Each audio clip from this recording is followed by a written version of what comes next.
इस वक्त जिस मकसद के लिए हाजिर हुआ हूँ वो ज्यादा जरूरी है। कबीर जी के दूसरे कारोबार वाली बात अभी तक मेरी समझ में नहीं आ सकी बेटा। जहाँ तक मेरा ख्याल है उनका कोई दूसरा कारोबार नहीं था।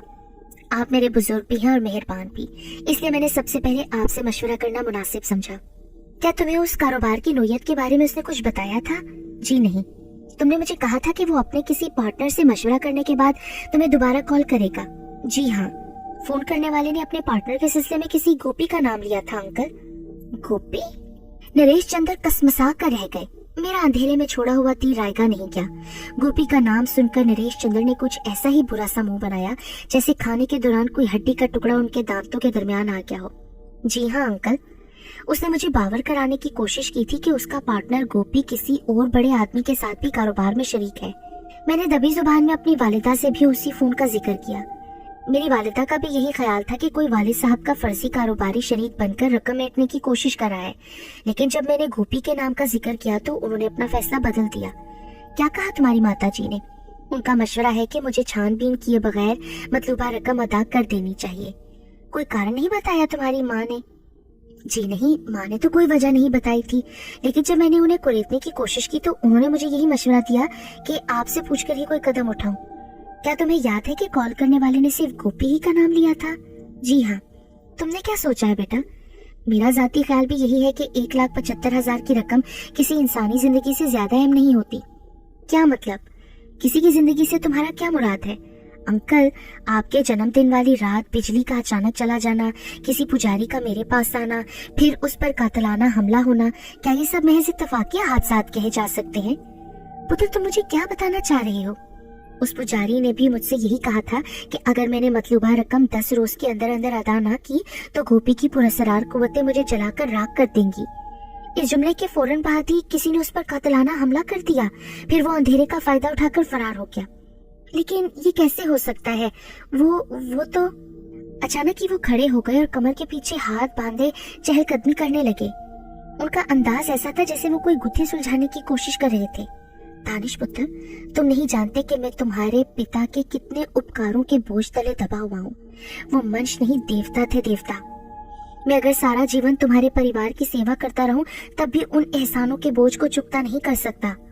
वो समय मेरे लिए बड़ा कठिन था जब मेरी इज्जत और आबरू दांव पर लगी हुई थी। मेरे अपनों ने भी मेरा साथ छोड़ दिया था, लेकिन तुम्हारे पिता ने मेरे कारण अपना जीवन भी बेन चढ़ा दिया। ये आप क्या कह रहे हैं अंकल? मेरे वालिद की मौत का भला आपसे क्या ताल्लुक हो सकता है? बहुत गहरा ताल्लुक है। मैं तुम्हारी माँ का भी शुक्रगुजार हूँ जिन्होंने आज तक अपनी जुबान बंद रखी, परंतु अब समय आ गया है कि मैं तुम्हें सब कुछ बता दूं।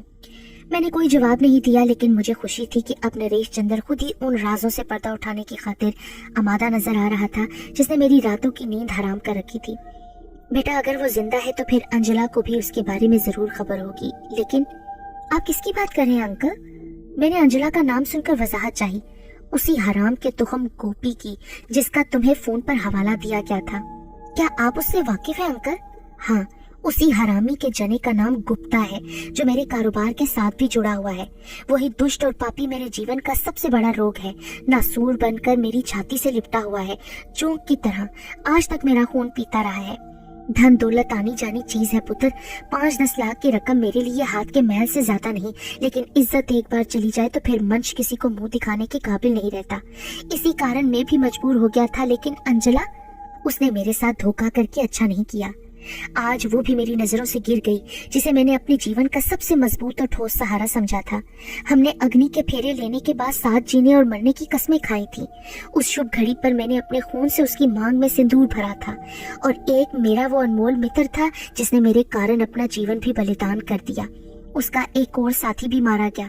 मैं अभागी तन्हा सारा गम और कष्ट भोगने के लिए जिंदा हूँ। अब मेरी वजह से तुम्हें भी परेशान होना पड़ रहा है। मुझे शुरू ही से अंजला का पंडित पुजारियों से मिलना और उन लोगों का अपने घर आना जाना पसंद नहीं था। ये बात नहीं है कि मैं उन लोगों के खिलाफ हूँ। भगवान की कृपा है कि मैं पूजा पाठ और धर्म कर्म के मामले में हमेशा से पाबंद रहा हूँ, परंतु पंडित पुजारियों से मेल मिलाप बढ़ाना मुझे पसंद नहीं। लेकिन अंजला के पिता चूंकि खुद एक मंदिर के बड़े पुजारी और पुरोहित रह चुके हैं, इसलिए वो उनके चेलों की सेवा करना अपना धर्म समझती है। शुरू शुरू में मैं अंजला को टोकता रहा, लेकिन फिर मैं कारोबार में ऐसा उलझा कि मैंने उसे टोकना बंद कर दिया। अंजला का कहना था कि पंडित पुजारी हमारे लिए प्रार्थना करेंगे तो हमारा जीवन सदा सुखी रहेगा और कारोबार भी चमकेगा। हुआ भी ऐसा ही। एक पंडित ने कहा था कि मैं बहुत बड़ा व्यापारी सेठ बनूंगा। देखते ही देखते उसका कहा सच साबित हुआ। मेरे कारोबार के साथ साथ धन दौलत की रेल पेल हुई तो मैंने अंजला को रोकना टोकना बंद कर दिया, लेकिन उसके बाद जो कुछ हुआ वो बहुत बुरा हुआ। अंजला के पिता का देहांत हुआ तो रंजनी भी अंजला के पास आ गई। वो बड़ी भोली भाली, सोशल और सुंदर लड़की थी। उसके आ जाने से अंजला का मन बहल गया था, लेकिन रमेश गुप्ता नामी एक पुजारी ने रंजनी के साथ प्यार का नाटक रचाकर उसके जीवन में वो जहर घोल दिया जो एक नारी के जीवन का सबसे बड़ा पाप होता है। अंजला को जब हालात का पता चला तो उसने रमेश गुप्ता के साथ रंजनी की शादी की बात की। रमेश गुप्ता ने पहले तो कुछ दिनों टाल मटोल की, फिर उसने ये कहकर इनकार कर दिया कि रंजनी के ताल्लुकात सिर्फ उसी के साथ नहीं दूसरे पुजारियों के साथ भी हैं। अंजला खून का घूंट पीकर खामोश हो गई। उसने रमेश गुप्ता के ऊपर अपने घर के दरवाजे बंद कर दिए। उस पापी ने भी मुंह मोड़ लिया। नरेश चंद्र एक लम्हे को खामोश हो गए। उनके चेहरे पर कर्क के तासुरात थे। वो मुझसे आंख नहीं मिला पा रहे थे। फिर कहने लगे, रमेश गुप्ता ने रंजनी के शरीर में एक पाप का जो बीज बोया था, जब वो खुलकर सामने आने लगा तो अंजला मुझसे उसकी बीमारी का बहाना करके एक पहाड़ी मुकाम पर ले गई जहां रंजनी ने एक बच्चे को जन्म दिया। अंजला ने वहां के अस्पताल में रंजनी के बच्चे के बाप का नाम लिखाते हुए भूल से उसी हरामजादे का नाम ले दिया जो उसकी जिंदगी की सबसे बड़ी भूल थी। बच्चे की पैदाइश के बाद अंजला ने उसे वहां एक गरीब कुंबे के हवाले सौंपा और रंजनी को लेकर वापस आ गई। क्या आपको रंजनी और रमेश गुप्ता की कहानी के बारे में कुछ खबर नहीं थी? खबर होती तो मैं उसे और बलात्कार करने वाले को खड़े घाट गोली न मार देता। नरेश चंद्र ने गुस्से से कहा। अंजला ने अपनी बहन की बदनामी के कारण हर बात मुझसे छुपाई। 2 साल बीत गए तो उसने रंजनी के लिए कई जगह रिश्ते की बात चलाई, लेकिन उस अभागन के भाग में जो लिखा था वो पूरा होकर रहा। रमेश गुप्ता जो 2-2.5 साल तक के लिए कहीं मर खप गया था, दोबारा सीना तान कर सामने आ गया। अंजला इस बार उसके रास्ते की दीवार न बन सकी, इसलिए कि उस हराम जने को सारी बात मालूम हो चुकी थी। अस्पताल से उसने बच्चे की पैदाइश का सर्टिफिकेट भी निकलवा लिया था। अंजला को मेरी बदनामी और रंजनी के भोज के कारण जुबान बंद रखनी पड़ी। वो रमेश की हर जायज और नाजायज बात मानती रही, लेकिन फिर एक दिन मेरे एक पुराने वाकिफकार पंडित भूषण लाल ने मुझे खामोशी से सब कुछ बता दिया।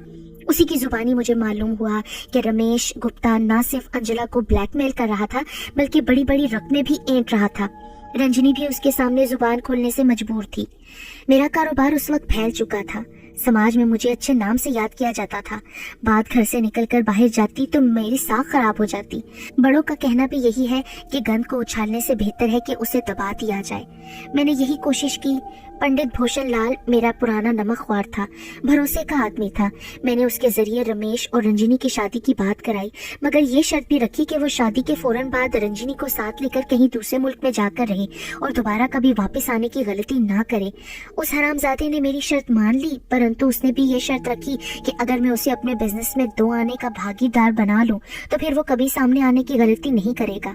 मैं उसका नाम अपने नाम के साथ शामिल करने को तैयार नहीं था, लेकिन अंजला देवी मेरे आड़े आ गई। मैं समझ रहा था कि उसके दिल पर क्या बीत रही थी। उसे अपने और अपनी बहन रंजनी के भोज के साथ मेरे कारोबार की चिंता भी सता रही थी। उसने जिद की तो मैंने रमेश गुप्ता की शर्त मान ली। मैं जुबान दे चुका था, इसलिए एक लगी बंदी रकम अंजला के जरिए रमेश गुप्ता को भेजता रहा। मेरा ख्याल था कि जो राज मेरे सीने में दफन है उसकी भिनक अंजला देवी के सिवा किसी और को नहीं मिलेगी, लेकिन कारोबारी दुनिया में रुपए का लेन देन कभी कभी सारे भांडे फोड़ देता है। किसी तरह तुम्हारे पिता को, जो मेरे सबसे करीबी दोस्त थे, रंजनी और रमेश गुप्ता की कहानी मालूम हो गई। उन्होंने मुझे समझाने की कोशिश की कि मैं किसी तरह गुप्ता का नाम अपने कारोबार से अलग कर लूं। मेरी भी यही ख्वाहिश थी, लेकिन मुझे ये खतरा भी था कि अगर रमेश गुप्ता अपनी कमीनगी पर उतर आया तो बात बिगड़ जाएगी। मेरे और अंजला देवी के दरमियान शर्म की जो दीवार खड़ी थी, मैं उसे भी खत्म नहीं करना चाहता था। मेरी मजबूरी देखकर तुम्हारे पिता ने कारोबार के बहाने लंदन जाकर रमेश गुप्ता से मुलाकात की, लेकिन उसने तुम्हारे पिता की कोई बात नहीं मानी। वापसी पर यह बात भी मुझे तुम्हारे पिता ने बताई कि रमेश सफली जैसे पलीद इल्म का भी माहिर बन चुका था। रंजनी को उसने किसी रखेल से भी बदतर हालत में रख छोड़ा था और खुद दिन रात शराब में मस्त बदीसी औरतों के साथ ऐश करता था। था। नशे की हालत में उसने तुम्हारे पिता से ये भी कहा था कि वो बहुत जल्द मेरे पूरे कारोबार का मालिक बन जाएगा। ये बात सुनकर मेरा माथा ठनका। मैंने और तुम्हारे पिता ने मिलकर वकील से मशवरा किया और एक माकूल रकम जो मुआहदे के अनुसार तय हुई थी रमेश गुप्ता को कोर्ट के जरिए अदा करके उसकी भागीदारी खत्म कर दी। लेकिन कंपनी की साख के कारण गुप्ता का नाम कारोबार से नहीं हटाया गया। इसके लिए हमने गुप्ता नामी एक और वाकिफकार को एक खाने का पार्टनर जाहिर करके कानूनी तौर पर अपने हाथ मजबूत कर लिए। रमेश से ताल्लुकात खत्म करने के बाद अंजला को अपनी किसी सहेली के जरिए ये खबर मिली कि रमेश और रंजनी दोनों किसी हादसे में काम आ गए। मैंने अपने जानकारों से भी उन दोनों के बारे में मालूम किया तो यही पता चला कि वो लंदन में दही इलाके के जिस मकान में रहते थे वो जलकर राख हो गया था। पुलिस को उस मकान से हड्डियों के जले भुने ढांचे मिले थे जिनकी शनाख्त नामुमकिन हो गई थी। पुलिस तहकीकात की रिपोर्ट केवल यही बता सकी कि उन जले हुए ढांचों में 3 ढांचे मर्द के थे और एक औरत का। अंकल, वालिद साहब की मौत से कबल उनका जरगाम नामी एक दोस्त भी रूपनगर के नवाब में पुरस्कार हालत का शिकार हुआ था। हाँ, जरगाम की मौत पर तुम्हारे पिता के अलावा मुझे भी ताजुब हुआ था, इसलिए कि वो भला मानुष भी रमेश को समझाने की खातिर कबीर जी के साथ ही बैरूने मुल्क गया था। लेकिन उसकी मौत की पुष्ट पर हम रमेश का हाथ नहीं तलाश कर सके, इसलिए कि हमारी इत्तला के मुताबिक वो और रंजनी पहले से ही जल भुनकर पर लोग सुधार चुके थे। बहरहाल जरगाम की मौत के एक लंबे अरसे के बाद तुम्हारे पिता का भी कोई दुश्मन पैदा हो गया। वो सामने नहीं आता था, केवल फोन पर ही चेतावनी देता था कि अगर उन्होंने मेरे साथ मेल जोल खत्म ना किया तो वो दोनों को कत्ल कर देगा। धमकी देने की कोई वजह भी तो जरूर होगी ना अंकल। उसका कहना था कि वो मुसलमानों के किसी ऐसे जत्थे का कारिंदा है जो हिंदुओं को अछूत समझते हैं। किसी मुसलमान का उनसे यारी दोस्ती गांठना बर्दाश्त नहीं कर सकते। उन दिनों चूंकि हिंदू मुस्लिम फसादात हो रहे थे, इसलिए मैंने तुम्हारे पिता को यही मशवरा दिया था कि वो दुनिया दिखावे की खातिर उस वक्त तक मुझसे दूर रहें जब तक फसाद ठंडे ना हो जाए। लेकिन तुम्हारे पिता ने मेरी बात नहीं मानी। वो बड़े ठोस असूलों के मालिक थे। हमारे बीच दोस्तों और भाइयों जैसा जो संबंध कायम था वो उसे एक पल के लिए भी तोड़ने को तैयार नहीं हुए। धमकी की कॉलें कुछ दिनों आती रही, फिर बंद हो गई। हम दोनों का एक ही ख्याल था कि वो हमारे किसी खास कारोबारी दुश्मन की शरारत होगी जो हमारा गठजोड़ पसंद नहीं करता था। क्या इन बातों की खबर आंटी को भी थी, यानी अंजला देवी को? हाँ, तुम्हारे पिता चूंकि बराबर मेरे घर आते जाते थे, इसलिए वो भी किसी हद तक हालात से जानकारी रखती थी। लेकिन तुमने खास तौर पर अंजला के बारे में ही क्यों पूछा है दानिश बेटा? सॉरी अंकल, मैं फिलहाल इस बात का जवाब नहीं दे सकूंगा। क्या तुम्हें अपने अंकल पर भी विश्वास नहीं है? बात विश्वास की नहीं, मसलहत की है, जिसे मैं अभी जुबान तक नहीं लाना चाहता। तुम अभी बच्चे हो दानिश बेटा, मैं दुनिया देख चुका हूँ। कारोबार की ऊंच नीच ने मुझे मंच की परख भी सिखाती है। अगर मैं ये कहूँ कि तुम किसी कारण अंजला से खुश नहीं हो तो क्या मेरी सोच गलत होगी? मैं आपके तजर्बे को चैलेंज नहीं करूंगा अंकल। इस बात का शुबा मुझे तुम्हारी पिता की जिंदगी में ही हो गया था कि अंजला उन्हें पसंद नहीं करती थी, परंतु उसने जुबान से कभी मुझसे कुछ नहीं कहा था। हमने रमेश गुप्ता के मौजू से गुफ्तगू शुरू की थी अंकल। मैं उसी तरफ आ रहा हूँ बेटा। मेरे और अंजला के बैंक के खाते अलग अलग हैं। मैंने ऐसा इसलिए किया कि उसे कभी धन दौलत की कमी महसूस ना हो। हर माह एक बड़ी रकम उसके खाते में जमा करा दी जाती थी। इसके अलावा भी जब उसे किसी काम की खातिर जरूरत होती, वो डायरेक्ट मेरे अकाउंट से फोन पर बात करके जितनी रकम चाहे अपने खाते में जमा करा सकती थी। मैंने कभी उस पर किसी किस्म की पाबंदी नहीं लगाई। लेकिन तुम्हारे पिता की मौत से कुछ अर्सा पहले मुझे मेरे अकाउंटेंट ने बताया कि अंजला हर माह अपनी लगी बंदी रकम के अलावा भी 1-2 लाख रुपए मेरे खाते से अपने खाते में ट्रांसफर कराने लगी थी। मैंने अकाउंटेंट की बात सुनी अनसुनी कर दी, लेकिन जब मैंने दूसरे जरियों से खोज लगाया तो पहली बार मुझे मालूम हुआ कि वो अपने खाते से भी बड़ी बड़ी रकम निकलवाती रहती है, जबकि पहले ऐसा नहीं होता था। मुझे बैंक से मालूमात हासिल करने के बाद ही इस बात का खटका हुआ था कि अंजला किसी चक्कर में फंस गई है। पुजारियों के साथ उसका अकेले मंदिर आना जाना भी मुझे भला नहीं लगता था। मैंने कभी उससे कुछ पूछने की कोशिश नहीं की, परंतु मुझे इस बात की खोज जरूर थी कि वो क्या करती फिर रही है। रूपनगर में तुम्हारे पिता की पुरस्कार मौत की खबर सुनकर मेरी आत्मा को जो धचका पहुंचा था दानिश बेटा, उसका तुम अंदाजा नहीं लगा सकोगे। मैं दीवाना हो गया था। फोन के जरिए मुझे एक एक पल की खबरें मिल रही थी। मैंने पुलिस कमिश्नर तक को झंझोड़ कर रख दिया था। फिर जब मुझे बताया गया कि मरने वाले के शरीर पर सूत का एक खून आलूद कच्चा धागा मिला है, तो मेरे दिमाग में कातिल के बारे में जो पहला ख्याल उभरा वो रमेश गुप्ता के सिवा किसी और का नहीं था। मैंने अपना शक दूर करने की खातिर रूपनगर के एसपी इंचार्ज से भी बात की, जो मेरा वाकिफकार था। मैंने उसे रमेश गुप्ता का हुलिया भी बताया। बाद में एसपी ने मुझे इन्फॉर्म किया कि उसने मिलते जुलते हुलिये के एक बंदे को हिरासत में लिया था, लेकिन उसका नाम सलामत खान था, जिसकी गर्दन पर उल्टी तरफ कोई पुराना नासूर भी था। उसे हर तरह से खंगाला गया, लेकिन कोई नतीजा नहीं निकला, इसलिए छोड़ दिया गया। वही मेरे वालिद का कातिल और आपका पुराना दुश्मन रमेश गुप्ता था। अंकल, तुम ये बात इतने विश्वास से किस तरह कह सकते हो बेटा, जबकि वो गैर मुल्की पुलिस की रिपोर्ट के मुताबिक वो रिपोर्ट महज एक मफरूजे की बुनियाद पर तैयार की गई थी अंकल, इसलिए झूठी भी हो सकती है।